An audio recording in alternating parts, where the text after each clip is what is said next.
Boker Tov, Shavua Tov, Chag Sameach, Chag Chanukah Sameach, Be'etzem, Be'ezrat Hashem Yitbarach, en ce dimanche 10 du mois de décembre, et nous sommes le, combien le 27 du mois de Kislev, Be'ezrat Hashem Yitbarach. On a un jour avec un thème, je crois, pour aujourd'hui, si je me rappelle bien. C'est ça, thème Chanukah. Alors on va parler de Chanukah. Pourquoi pas, hein, après tout. Alors, je suis racheté par Levana Rachel Chaya Bat Lea, que la Kadosh Baruch Hu l'a béni sur tous ses chemins, pour un bon accouchement facile et rapide. Malais. Facile et rapide. Be'ezrat Hashem Yiratzon, que le mérite de cette étude de Chanukah soit aussi limpide que l'huile qui brille aux yeux de son peuple. Be'ezrat Hashem, avec un beau bébé, Amen, en bonne santé, ainsi que pour la réussite, santé, joie, toujours dans la Torah et les mitzvot, de son mari adoré, Hillel ben Eliezer. Quel beau message d'amour. La délivrance de tous nos otages, Agana le Kol Tza'al, Be'ezrat Hashem, pour protection pour tous nos Chayalim, ainsi que la refoua shelema de tous les malades et les blessés. Et elle rajoute ainsi que l'élévation des Neshamot qui sont partis avec Kiddush Hashem, tout simplement parce que ils ont eu le bonheur d'être nés juifs.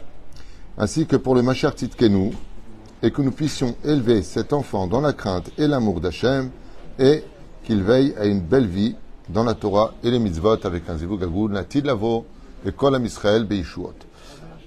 Hein? Normalement, elle doit payer 3 fois le prix pour toutes ces demandes. Non, en tout cas, ça vient d'un cœur pur. Et ce que je constate constamment, c'est que du côté des femmes, un homme qui achète un cours, il dit, bon, les nishmat tonton un tel, tu vois. Et nos soldats, oui, c'est vrai. Mais les épouses, elles sont toutes les mamans d'Israël, quelque part. Les femmes d'Israël, elles pensent à tes mémégines et à la méménoucha, on pensera en même temps à la réfoua shlema pour ta tante, tu m'as dit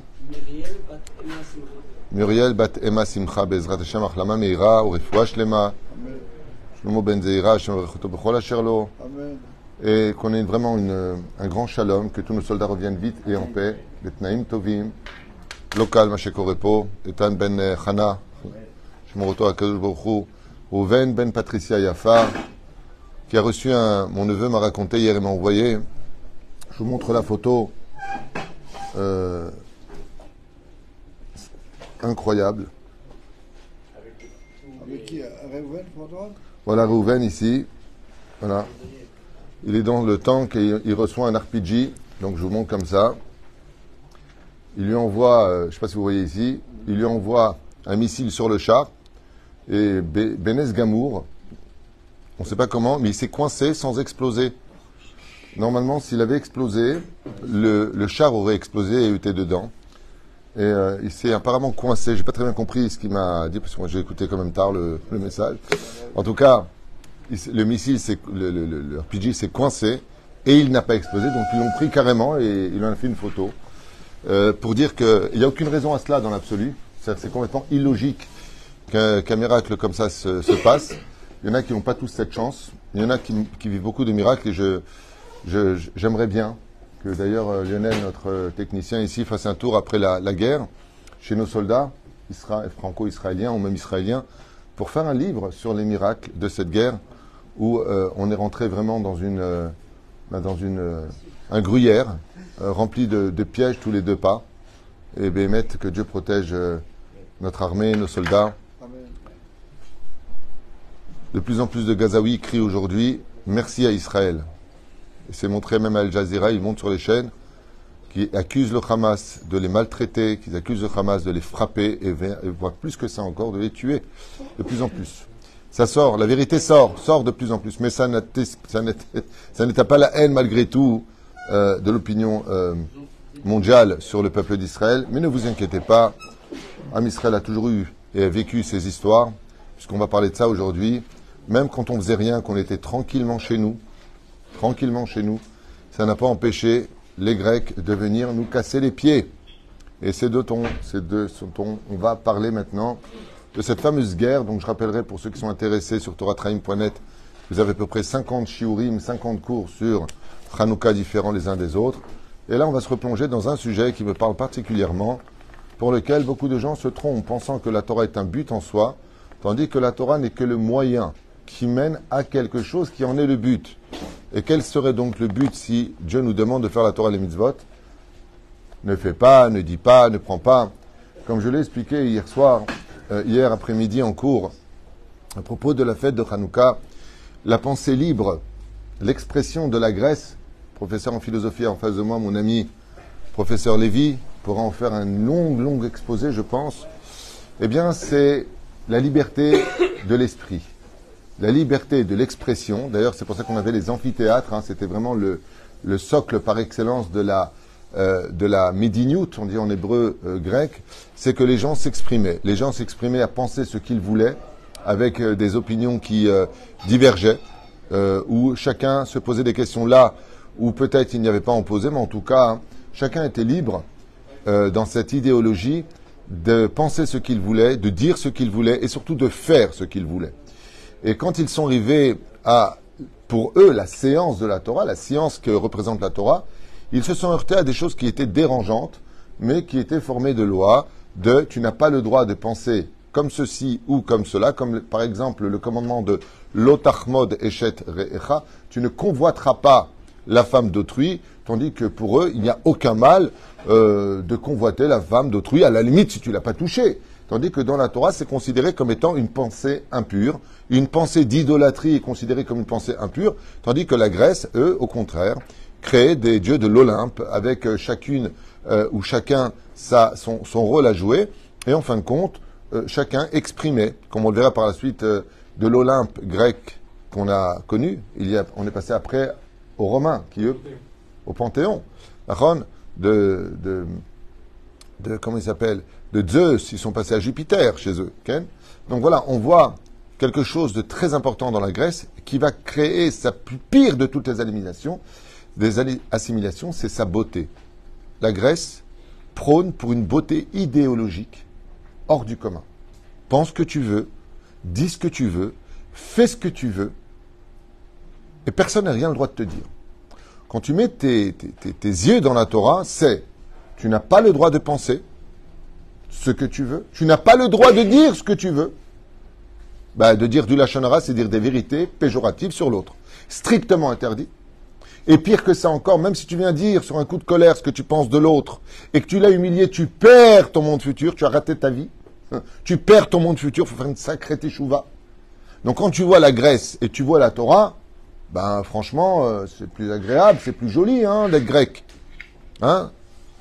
C'est vachement plus sympa d'être grec. Tout est beau, on a un corps qui est cultivé, on passe du pot de chocolat au niveau du ventre aux plaques de chocolat. Donc pot de Nutella, vous avez compris, Et là, par contre, c'est la beauté du physique, c'est magnifique. Quand on voit et on étudie ce qu'ont été capables de faire les Grecs, c'est franchement magnifique. Il faudrait être fou pour dire le contraire. C'est beau, mais est-ce que ça ne nous détourne pas d'un but? Et c'est là qu'est toute la différence, c'est la guerre de Hanouka. La guerre de Hanouka n'est pas basée, même si les Grecs vont annuler l'étude de la Torah et le Rosh Chodesh et la Brit Mila et tout ce que tu veux. Ils vont lutter contre certaines parties de notre judaïsme. Mais dans quel but? Parce qu'il y avait une seule chose qui dérangeait les Grecs. Vous savez que, comme je l'ai expliqué dans un ancien shiur, les Grecs estimaient que Moshe Rabbeinu, était un très très grand philosophe, un homme extraordinaire, et qu'il était même digne de reposer dans la bibliothèque d'Aristote. Attention! Et ils estimaient que la Torah était une science très intelligente. Merci beaucoup les Grecs de votre approbation. Mais alors dans ce cas-là, la question qui reviendrait, c'est qu'est-ce qui dérangeait les Grecs? Est-ce que vous pensez que les Grecs, ça les dérangeait que nous faisions Shabbat? Non. Pourtant, ils nous l'ont annulé. Est-ce que les Grecs, ça nous dérangeait qu'on fasse la Brit Mila? Non. Pourtant, ils nous l'ont annulé. Est-ce que les Grecs, ça les dérangeait qu'on allumait la menorah? Non, puisqu'ils ne nous ont pas cassé les huiles. Ils les ont impurifiés. Je ne sais pas si ça se dit. Ce que tu veux dire, ça a l'air d'être très tunisien, impurifié. Impur. Impurifié, ça fait un peu la goulette. Non, oui, c'est les Tunisiens, ça se dit, ça. Mais ça se dit aussi, allez, ça va. Ils ont rendu impur, Maître Capello. Alors, qu'est-ce qui dérangeait les Grecs? Qu'est-ce qui n'allait pas chez les Grecs? Au point d'avoir amené les armées Sparte, afin d'avoir amené tellement de guerre contre les Juifs, qu'est-ce qui les dérangeait? La réponse se trouve dans l'huile. Vous avez remarqué que pour allumer la menorah, seule la première pression de l'olive était capable de sortir une seule goutte d'huile qui était sans aucune impureté intérieure. Rien. Et la deuxième pression pouvait servir à toutes les autres utilisations. Mais pour la menorah, il fallait que l'huile soit katit la ma'or. Elle soit absolument pure. Et c'est ça qui dérange les Grecs. Et là, j'arrive vraiment à poser le doigt sur cette guerre qui n'est pas finie jusqu'à aujourd'hui. Les Grecs, on les a pas exterminés jusqu'à aujourd'hui. Mattatiahu Kohen Gadol et ses enfants, les Hashmonaïm, ont fait quelque chose de grand. Ils ont commencé un combat, et ce combat n'est pas fini. Parce que les Grecs, eh bien, c'est le théâtre, c'est le cinéma, c'est la culture des nations du monde. On peut dire que le monde occidental, jusqu'à aujourd'hui, eh bien, concrétise ses journées sur le modèle des Grecs. Jusqu'à aujourd'hui. Les universités encore enseignent la philosophie des Grecs. Ils ont inventé beaucoup de choses extraordinaires. Et c'est justement cette lumière qui est belle, qui nous aveugle dans une obscurité d'une autre lumière qui est encore plus belle et plus véridique, qui est le but de notre vie. Donc vous avez compris que ce qui dérangeait les Grecs, ce n'est pas la pratique de nos misotes, au contraire. Eux prenaient pour, crois en ce que tu veux, dis ce que tu veux, mais ne te prends pas pour ce que tu n'es pas. Et jusqu'à aujourd'hui, vous entendrez, comme l'a dit Hitler, écrit Hitler dans Mein Kampf, qui sont ces Juifs? Pourquoi vous êtes au-dessus des autres? On l'entend, les Juifs sont partout. Les Juifs ont l'argent. Les Juifs ont le cinéma. Les Juifs ont le pouvoir. Oh, babouche! On est à peine 14 millions dans le monde, et encore. Fais une vérification de qui est vraiment juste selon la halakha, t'arrives à 10, c'est un miracle. Sur 9 milliards, on a à peine 10 millions réellement de vrais Juifs.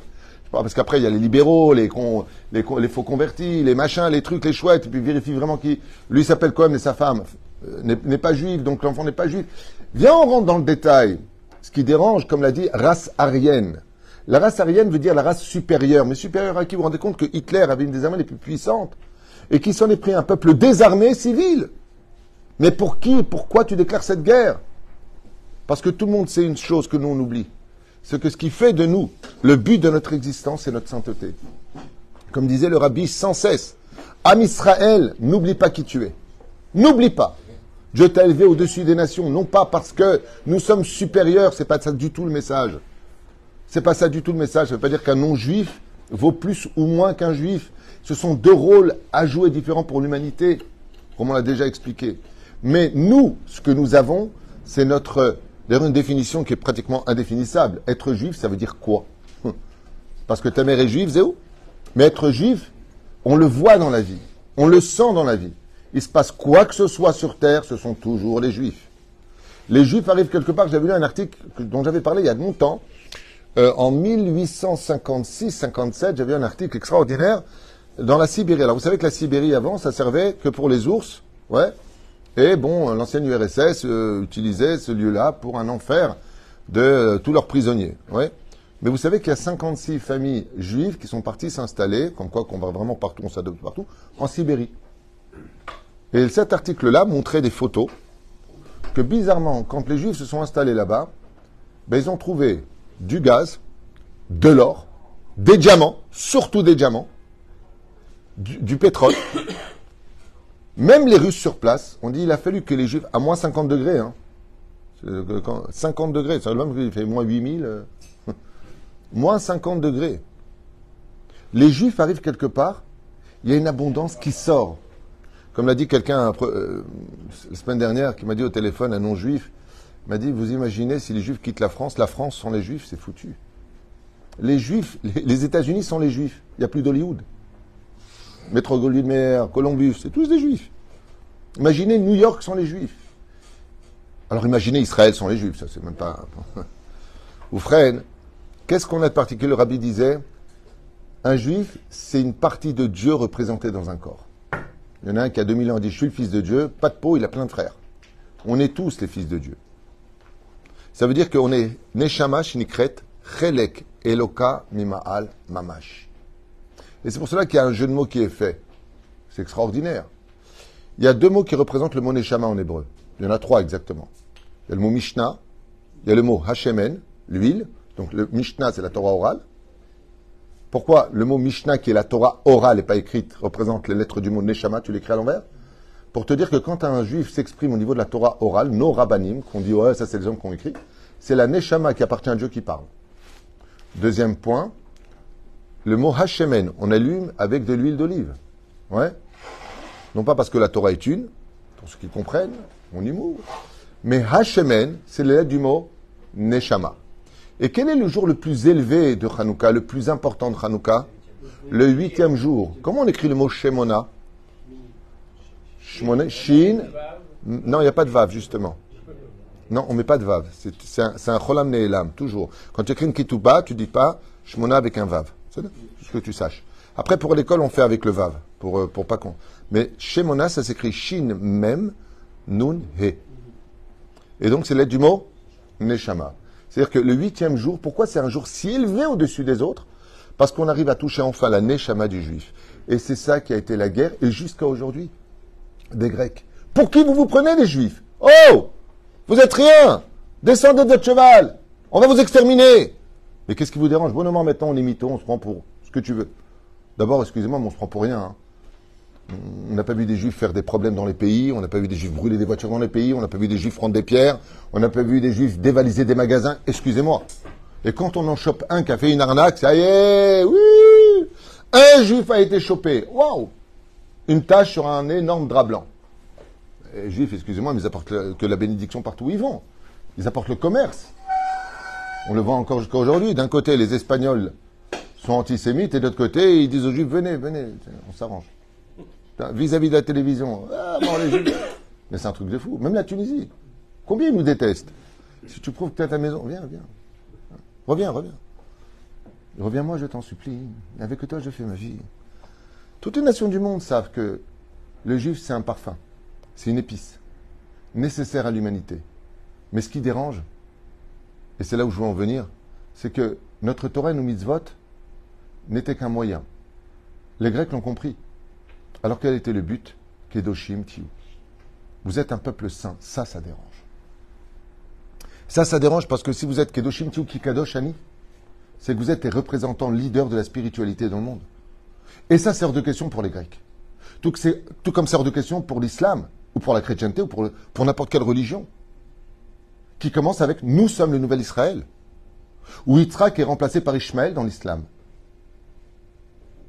Ça veut dire qu'il y a quelque chose de dérangeant, non pas dans l'identité juive, mais dans le pourquoi on est juif. Et c'est pour ça que quand les Grecs sont rentrés dans le Beth Amikdash, qu'ils ont placé une statue, ils ont laissé toutes les huiles. L'ordre était de laisser toutes les huiles. Qu'ils allument la menorah. Il faut qu'ils l'allument.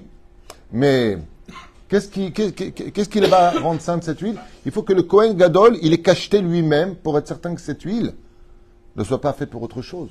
Prenons un exemple concret de l'huile transformée en un autre liquide.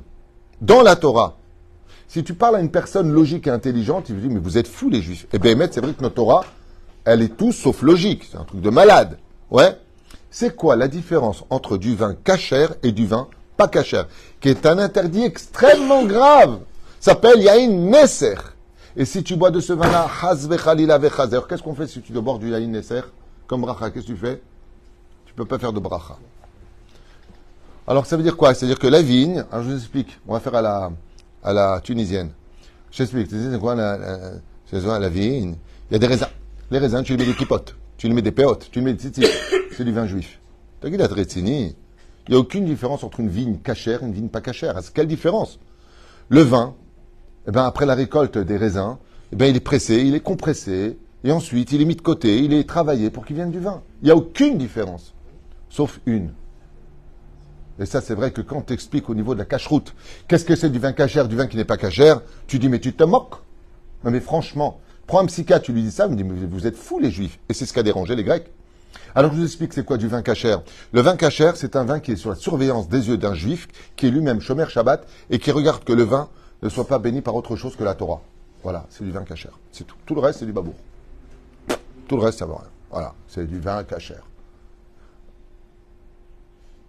Appelez un psychiatre, arrêtez-le, on le chope. C'est-à-dire qu'il faut qu'il y ait un juif qui soit là, et qui regarde tout simplement la vigne, Voilà. Il ne faut pas qu'elle soit bénie par quelqu'un d'une autre religion. Surtout s'ils ont des psalim chez eux, c'est-à-dire des statues, comme ils avaient l'habitude de le faire. Parce que s'il vient bénir la vigne, tout le vin qui en ressortira s'appelle Yain Nesser. Temps mort. Temps mort. Tu veux dire parce qu'il y a un mec qui est venu bénir, au contraire, il n'a pas maudit la vigne, il vient dire que tu sois abondante, ô ma vigne, au nom du Seigneur. Rien dit de mal, le mec.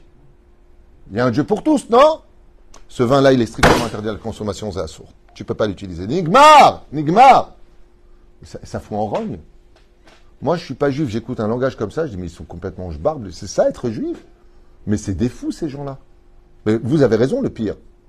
C'est pour ça qu'ils ont voulu nous assimiler. Arrêtez, vous êtes fous, les juifs. Mais qu'est-ce qui t'arrive? Tu te rends compte?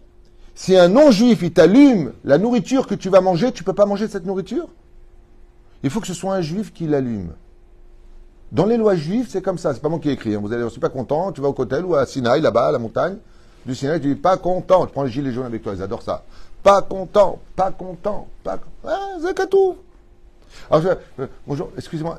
Quand je vais au restaurant, souvent je dis, excusez-moi, mais je sais pas qui est dans les cuisines, mais il faut que ce soit un juif qui allume, et si c'est possible, ce soit un juif qui fasse aussi à manger. Les Ashkenazim m'expliquent que ce soit un juif qui allume. Mais les Sfaradim, il faut aussi que le cuisinier qui va faire à manger soit juif. Et à ce moment-là, tu as Momo ou tu as le portoricain qui est à côté qui te dit, vous savez, moi, je suis gentil, j'ai les mains propres. J'ai les mains propres. Pourquoi vous voulez pas que je vous fasse votre nourriture? Vous savez, je suis payé pour ça. Je suis dans ma cuisine. Je suis chef cuisinier 5 étoiles. Pourquoi je ne peux pas vous faire à manger? Et on va lui dire, parce que notre Torah nous le demande. Bon, c'est pas grave, Dieu va pas se vexer quand même. Hein? Vous direz que je l'aime bien, votre Dieu. Je suis prosélyte. Tu peux être pro-Taras. Ça va pas t'aider. Ça va pas aider, Babouche. Mais pourquoi? Eh bien, parce que notre Torah, qui paraît complètement débile selon toute logique grecque, donc contemporaine de nos jours, viendra nous dire tout simplement que il faut qu'on reste à un degré de sainteté, d'une neshama qui nous a été donnée, qui est pure, qui appartient au monde du 8. Donc c'est quoi le monde du 8? Le chiffre 6, c'est nature. Le chiffre 7, c'est intermédiaire entre le monde ésotérique et le monde physique, naturel et cartésien. Le chiffre 8, c'est quoi? Complètement ésotérique, donc anti-logique humaine. Le juif, il appartient à ce monde, le monde du 8. Nous appartenons à cette dimension du monde du 8. Et étant donné qu'on vient de ce monde-là, la 8e bougie de Hanouka, pour laquelle nous allons graduer chaque jour une bougie, 2 bougies, 3 bougies, et on rajoute Olech ou Mosif. Alors le juif, il va appartenir à ça. Prenons le cas de la femme qui se marie, la pauvre. Il y a raison que Dieu marie toutes nos bnotes Israël, avec un bon zivoug. D'accord? Elle se marie, le lendemain, on dirait Mémé Jija. Elle vient avec un kissou sur la tête. Un sac sur la tête. La meuf, elle vient de se marier. Elle a 20 ans. Ok? Elle s'appelle Belle Deschamps. Parce qu'elle aime bien le fromage. Ok?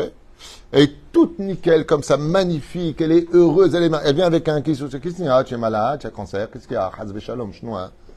C'est quoi? Pourquoi tu as un truc sur la tête, là? J'ai pas compris. Ah! T'es rentré dans une secte. Et puis, en plus, t'as le rabbin casse-pied, hein. Excusez-moi, mais c'est pas 2 doigts comme ça, les cheveux dehors, hein. C'est 2 doigts comme ça. Marche pas de 2 doigts comme ça ou 2 doigts comme ça. Oui, il faut le kissou. Il faut que la jupe, quand tu t'assois, elle soit en dessous du genou. Il faut qu'elle soit en dessous du genou. Bon, allez. Allez, on se fait la bise? Non, on ne peut pas se faire la bise. Pourquoi? Parce que je suis chomeret negia. Non, j'ai pas dit que je vais te violer, je veux juste faire la bise. J'ai pas dit que je vais faire des bêtises, hein. C'est culturel chez nous. Non, tu me touches pas. Mais je suis ton frère! Oui, mais on s'embrasse pas entre frères non plus. Fais pas la bise. Son père, son père, il peut. On peut embrasser son père, sa mère. La belle-mère, c'est dangereux. C'est un autre sujet. Non, mais sincèrement, soyons sérieux. Soyons sérieux. Quand les Grecs, ils ont vu les lois juives, ils ont dit, mais c'est des oufs, ces gens-là. Mais pourquoi vous faites ça? Pourquoi? Va faire du sport. Vous vous rendez compte que notre vie, en tant que juif, est basée sur la première question qu'on pose après la mort. C'est quoi? La première question qu'on va te poser dès que tu meurs. Donne-moi tes heures d'études. Combien de fois tu t'es assis par jour? Donne-moi tes heures d'études à heure fixe. Non. Normalement, l'ange devrait dire est-ce que tu faisais partie des gens bons? En jeu de mots, bien sûr. Est-ce que tu as été bon dans la vie? Tu as fait miséricorde? Est-ce que tu as été gentil? Non, ça n'intéresse personne là-haut. Si tu as été gentil pour l'instant, ça vient après. C'est la deuxième question. Nasata benatata be'emuna. Est-ce que tu as été correct avec... La première question, c'est est-ce que tu es... Vous vous rendez compte? Vous vous rendez compte? Prie Dieu, prie partout où tu veux. Non, faut prier en minyan à la synagogue. Mais pour qui vous vous prenez? Chez nous, les Grecs, on prie où on veut. Et puis si j'oubliais un jour, eh bien, j'apporterai 2 offrandes, comme a dit l'autre. T'as raté Shabbat? Je te donnerai 2 Shabbats. Non, tu ne peux pas donner 2 Shabbats. Il n'y a qu'un seul Shabbat. Parce que ce processus d'escalier, d'ascension vers la Gdusha, c'est la Torah et les mitzvot. La Torah et les mitzvot ne sont pas un but. Elles sont les moyens d'arriver au but. Et le but de chaque juif, c'est d'être kadosh. Et c'est pour ça qu'ils ont rendu les fioles d'huile impures. Arrêtez de croire que vous êtes plus kedoshim que les autres. Arrêtez de croire que vous avez plus de kedusha que les autres personnes qui eux-mêmes ne voient pas en quoi il y aurait une supériorité un tel ou un tel. En réponse de cela, eh bien, cette fête-là va nous obliger à faire monter cette flamme. Vous savez que la flamme est le seul élément au monde. L'eau peut noyer des choses. La boue peut faire disparaître des choses. Mais la flamme, elle, enlève les impuretés. La flamme, elle enlève toutes les impuretés. Même quand tu as de la rouille, tu prends un chalumeau, les flammes vont te retirer toutes les impuretés. Et c'est ce qu'on fait le jour de Hanouka. On vient les chaner, qui vient du mot chinour. Chinour qui veut dire éducation. Rééduque ton âme à redevenir juif face à une assimilation au regard de yeux en amande qui te dit combien je t'aime, combien elle est belle. Franchement, un bon cinéma, des pop-corn, un écran géant, James Bond, des meufs que tu les vois, tu te dis ah, tu deviens ouf. Super trucage, super mise en scène, super histoire. Il n'y a rien de mal. Shabbat Kodesh. Shabbat Kodesh. Une bonne cigarette, une tasse de café, un film sympathique. Tu prends ta femme et tes enfants dans ta voiture que tu payes tous les mois ta race parce qu'il faut payer, ils ont augmenté, ils ont doublé. En plus, maintenant l'assurance, elle a doublé parce qu'ils ont dit il faut doubler. Hein? Ok? Il n'y a rien de mal. Voilà, Shabbat. On a mangé, on va faire le kiddush. Yom HaShishi va'yichulu hashamayim. Allez, mets-moi PSGOM. Mets-moi un match de foot. En quoi je fais du mal? Le problème, c'est que tu perds ta Gdusha. C'est pas que tu fais du mal. Et c'est ce que disaient les Grecs. Nous, aujourd'hui, on voit plus où est le problème. On voit plus le problème. T'as le mec qui va le matin à la synagogue, et le soir, il va en boîte avec des amis. Mais je fais rien de mal. Je fais rien de mal, je suis juste en boîte. Il se prend pour une sardine, donc il va en boîte. Il boit un verre, il est entre copains, il fait rien de mal. Je vous pose une question.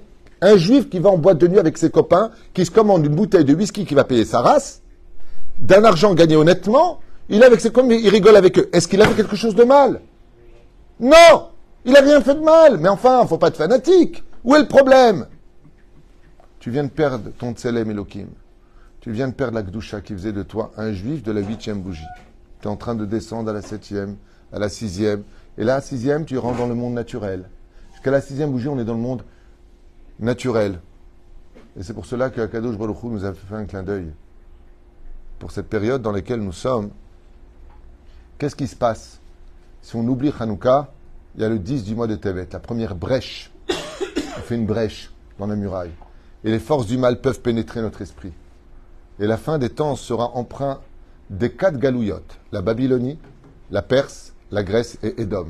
Ou dans les réseaux sociaux, avec tout ce que l'on voit. Ce n'est pas la Grèce qui vient vers nous, vous voyez. Quelqu'un m'a dit, mince, mon appareil ne s'allume plus. Il n'y a pas de lumière. Il n'y a pas une lumière qui nous éveille plus au monde que d'avoir un esprit pollué par les réseaux sociaux, où on voit des gens débarquer du matin au soir, dire tout simplement tout ce qu'ils pensent des uns et des autres, à critiquer, à s'insulter, à ceci ou à cela.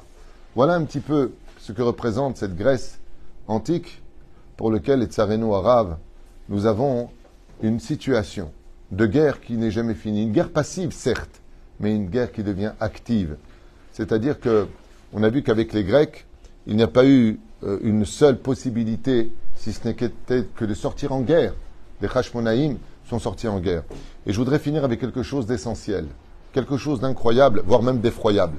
Quand on voit l'armée grecque dont on parle, des hommes armés, des experts en art, du combat, des gens qui couraient plus vite que ton ombre, des conquérants de l'histoire. Takshibutov. Cette situation dans laquelle se sont retrouvés ces conquérants de l'histoire, c'était face à Pépé. Comment s'appelait Pépé? Matatiaou Kohen Gadol. Sur son âne, hein, le mec. Avec une épée en bois. Oh, est arrivé. Ouais. Avec qui ces alors, une marloquette. Il y en a qui disent qu'ils sont partis avec 300 personnes, face à des milliers. Il y en a qui disent qu'ils étaient 300 000, les Grecs. Hein. 300 000.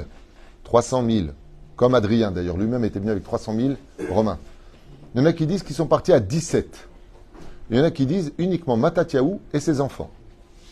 Donc il avait combien d'enfants? 5 enfants. Donc imaginez un petit peu, hein, des mecs comme ça, armés jusqu'aux dents, experts en combat, et Papy Mouzo, ouais, j'arrive. Ça fait vraiment, ça fait Astérix, Obélix, le druide. Non, franchement, les Grecs ont été antiochous, stupéfaits. Quand ils demandaient, mais où est-ce qu'on en est avec cette guerre? Ils disaient, une poignée d'hommes, comment il est marqué dans la... Qu'est-ce qu'on lit? Rabbim Beyad Meatim. Ils étaient très nombreux dans les mains de très peu. Mais non. Dans l'idée grecque, 2 plus 2, ça fait 4. Donc si on est 100 pour un homme, ou 1000 face à un homme, il ne peut pas s'en sortir. Un seul de nous pouvait tuer 1000 des ennemis. Mais qui? Yehuda Maccabi? Jonathan? Qui? Est-ce qu'il y avait ils allaient chez Yoram s'entraîner? Non! C'était des Kohanim! C'était là pour Yevalechecha. C'est la chaque fois où ils ont tendu les mains, c'est pour bénir. Ils ne s'entraînaient pas. Qu'est-ce qui a permis cette guerre? La Gdusha. La Kedusha. Étant donné qu'ils étaient Kadosh, on vient nous apprendre qu'aucune armée ne peut se tenir face à des gens Kadosh. Tout comme il y a ces 36 bougies, Yoshua Binoun, avec qui il est parti en guerre, vous vous rappelez? 36 tzadikim. Quand tu prends des gens qui sont Kadosh, Kedoshim, on a entendu toute cette histoire du Hamas le 7 octobre. Quand ils sont arrivés, la première ville qu'ils ont rencontrée, c'est laquelle? La première ville. Il y a Sderot, et ensuite ils ont plongé avant Ofakim sur Netivot. Par où ils sont arrivés à Netivot? Ils sont arrivés par le cimetière. Quand ils ont arrêté un des commandos du Hamas, ils ont posé la question, comment se fait-il que vous êtes passé devant Netivot et que dans les plans, juste un instant, dans les plans, il y avait marqué Netivot. Ils devaient envahir Netivot. Et ils sont partis directement au Fakim, où ils ont tué, je crois, 54 civils. Au niveau de... je ne parle pas des blessés, je parle des civils. 54 ont été tués. Eh bien, alors, est-ce qu'il a bu ou pas, j'en sais rien. Est-ce qu'il fumait ou pas, j'en sais rien. Voilà ce qu'il a dit. Il a dit ils sont arrivés à Netivot, des dizaines de Tanderim armés jusqu'aux dents. Seulement, ils ont vite continué tout droit parce qu'ils ont dit qu'il y avait devant eux 3 tzadikim, 3 personnes de feu qui étaient en eux, comme ça devant eux. 3 personnes de feu, dont une qui a été retenue plus que les autres. Parce que le Shabbat qui leur a montré, c'était lui. Non, c'était lui. Mais il y en a un qu'ils ont tous reconnu, ils sont partis en arrière. Ils ont montré la photo de Baba Saleh. Ils ont dit, il s'est tenu avec des yeux de feu, nous interdisant de rentrer dans la ville. Shabbat, le service secret, me dit, pourquoi vous n'êtes pas rentré? Il lui a dit, vois ce qu'on a vu, après tu verras que tu ne peux pas rentrer.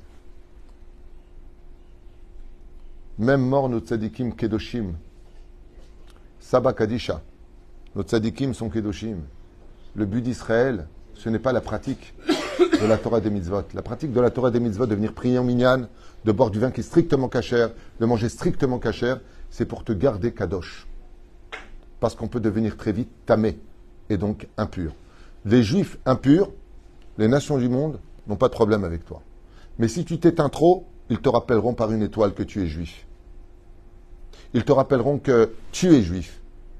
Et on pose la question, mais pourquoi vous mêlez le conflit israélo-palestinien à 4000 km en France? Pourquoi vous menacez? Parce que les juifs, c'est une seule famille. Les juifs, c'est une seule famille. Eux ont le droit de mettre des drapeaux palestiniens sans aucune retenue, ni peur de personne. Mais essayez comme cette fille de Marseille qui a juste mis un drapeau israélien parce qu'elle est juive. Elle s'est fait menacer de mort sur place. Pendant qu'il y en a qui prônent pour la vie, d'autres prônent pour la mort. Vous voyez, nous, quand on parle de quelque chose, on parle de vie. Les Éperouches et Davar pour lequel cette fête de Hanouka, c'est le rendez-vous qui vient rappeler à tous les juifs un détail important. Le but n'est pas d'être un juif pratiquant. Le but est que cette pratique que tu fais et que tu mets en application te rende kadosh.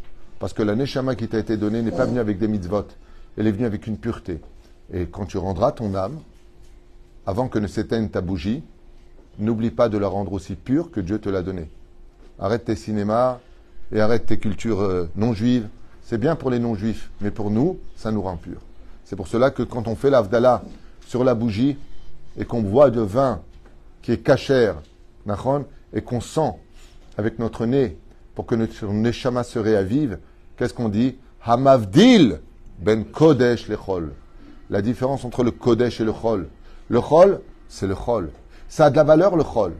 Attention. Mais si tu ne sais pas faire la différence entre le kodesh et le chol devient nuisible. Et ça a dérangé les Grecs. Les Grecs, ils veulent bien le kodesh, mais avec le chol. Pas trop religieux. Ça, c'était grec. Le matin, un peu de kodesh, l'après-midi, que du chol. Ou le contraire. Dans la Torah, on dit, non, surtout pas. Les avdil, ben kodesh, ou ben or, la chocher. Sache faire la différence entre la lumière et l'obscurité. Ou ben israelamim. Et entre être juif et être un homme des nations du monde.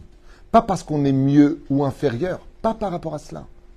Pour que tu connaisses ta place, pour garder uniquement cette neshama hors du commun que Dieu t'a donné, qui a pour but de rester kadosh. Dès que tu quittes le chemin de la Torah et des mitzvot, dès que tu n'écoutes plus le Shulchan Aruch, sache une chose. Tu rentres ta lumière dans l'obscurité de la Grèce. Tu pars du Yud jusqu'au Vav, jusqu'au Nun. Tu vas vers le bas. Tandis que, qu'est-ce qu'on fait? On fait monter la flamme et on rajoute chaque jour une lumière. Pour faire comprendre à l'homme que le but du juif, c'est de s'élever au-delà de cette Kedusha. Et on voit qu'avec cette force-là de la Kedusha, quand quelqu'un est kadosh, il n'a même pas besoin de s'entraîner. Pas de question, il y en a 50 qui viendront. Juste, vous avez terminé sur Yavan. C'est quand même les 3 lettres de votre Sion. Oui, pourquoi? Parce que... Faut l'intégrer. Non, alors tu as raison, on en avait parlé l'an dernier d'ailleurs, de Tzion. Et c'est intéressant de comprendre que Yavan, c'est les 3 lettres qui viennent après le mot tzaddik. Faut l'intégrer. Non, Il n'y a pas de Sion. Ça. juste un instant. Quand tu es tzaddik, tu peux utiliser la Grèce. Pourquoi? On avait expliqué hier qu'un Sefer Torah qui est écrit en grec, c'est le même alphabet que l'hébreu. Alpha, bêta, nachon, gamma. C'est des lettres hébraïques. Nachon, ça vient de la même racine.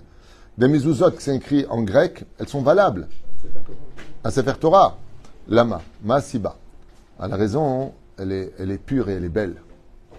C'est que Yafet et Shem ont été bénis ensemble. Quand ils ont pris la couverture, ont béni et ont couvert Noach, leur père. Et là, il y a marqué Ishkon Yefet Be'ole Shem, que s'installe Yefet dans la tente de Shem.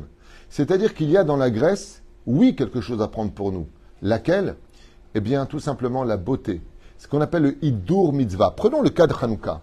Min Adin, selon la loi, combien je dois allumer de bougies par jour? Une seule. Pourquoi j'allume le deuxième soir 2, 3, 4? Ça, c'est le côté grec. Ça s'appelle enjoliver la mitzvah. Et dans le judaïsme, étant donné que tout est Evel Avalim, nous allons prendre de la Grèce ce que nous pouvons prendre de positif pour la Torah. Et qu'est-ce qu'il y avait de positif dans la Grèce? On t'a jamais demandé d'être moche, de mettre un kissoui qui te rend grand-mère. On t'a jamais demandé d'avoir un bide qui sort dehors sous prétexte qu'il faut être spirituel et que le physique n'est pas important. On te demande de faire aussi attention à toi, de prêter à ta santé, de faire attention à ce que tu manges, à ce que tu bois. Et il n'y a aucune mitzvah d'être moche. Au contraire, il y a fatwa ou fatmar et. Pourquoi c'est si important quand on parle du binyan de Hordous, le Beth Amikdash? Celui qui n'a pas vu le Beth Amikdash de Hordous n'a jamais vu un immeuble beau de toute sa vie. Qu'est-ce qu'on en a à faire? Réponse très simple. La graisse, au niveau de sa philosophie et de sa vie, c'est une épice. T'en mets trop, c'est dégueulasse. Tu mets ce qu'il faut, ça donne du bon goût. Baruch Adonai L'Olam. Amen, amen.